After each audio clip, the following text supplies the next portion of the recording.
ഇതിനെ alcohol content വെച്ച് work ചെയ്യിപ്പിക്കുന്ന ഒരു എയർ റൈഫിളാണ് ഞാൻ ഉണ്ടാക്കിയിരിക്കുന്നത്. ഇതെന്ന് പറഞ്ഞു കഴിഞ്ഞാൽ നല്ലൊരു പവർ കൊടുക്കുന്ന സാധനമാണ്. ഇതിൻ്റെ വർക്കിംഗ് എന്ന് പറഞ്ഞു കഴിഞ്ഞാൽ നമ്മൾ ഇതിൽ ഉപയോഗിച്ചിരിക്കുന്ന ട്രിഗർ എന്ന് പറഞ്ഞു കഴിഞ്ഞാൽ നമ്മുടെ പഴയ ലൈറ്ററിലുള്ള ഇഗ്നേറ്റർ നമ്മളെടുത്ത് അതിൽ 2 വയർ കണക്ട് ചെയ്ത് വെച്ചിരിക്കുകയാണ്. ആ ഉണ്ടാകുന്ന സ്പാർക്കിലേക്ക് നമ്മൾ ആൽക്കഹോൾ കണ്ടന്റ് ആയിട്ടുള്ള സാനിറ്റൈസർ കൊടുക്കുമ്പോൾ ഇത് ഇവിടെ ഒരു ബ്ലാസ്റ്റ് ഉണ്ടാവും. ആ ബ്ലാസ്റ്റിൽ നിന്നുള്ള കൈനറ്റിക് എനർജിക്ക് പോകാൻ സ്ഥലമില്ലാത്തതുകൊണ്ട് അത് ഈ ബാരലിൽ കൂടെ നേരെ വരും. ആ സമയത്ത് ഇവിടെ നമ്മൾ ബുള്ളറ്റ് വെച്ച് ലോഡ് ചെയ്യും. ഇത് ഞാൻ തന്നെ ചെയ്തെടുത്തിരിക്കുകയാണ്.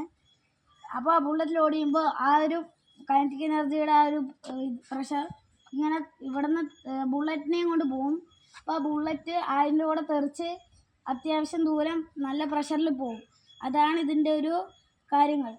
പിന്നെ ഇതിന് നമ്മൾ ബാരലിൽ വലുതാക്കി പവർ കൂട്ടി ചെയ്യുകയാണെങ്കിൽ നമ്മുടെ കൃഷിസ്ഥലത്ത് പന്നിയൊക്കെ വരുമ്പോൾ പന്നിയെ വിരട്ടാനായിട്ട് ഉപയോഗിക്കാൻ പറ്റും.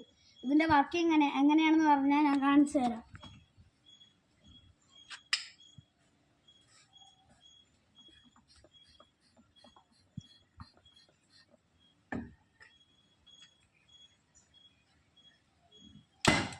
ഇങ്ങനെയാണ് ഇത് വർക്ക് ചെയ്യുക. ഇത് ഞാൻ മൊത്തത്തിൽ പാഴ്വസ്തുക്കൾ കൊണ്ടാണ് ഞാൻ ഇത് ഉണ്ടാക്കിയിരിക്കുന്നത്. Thank you.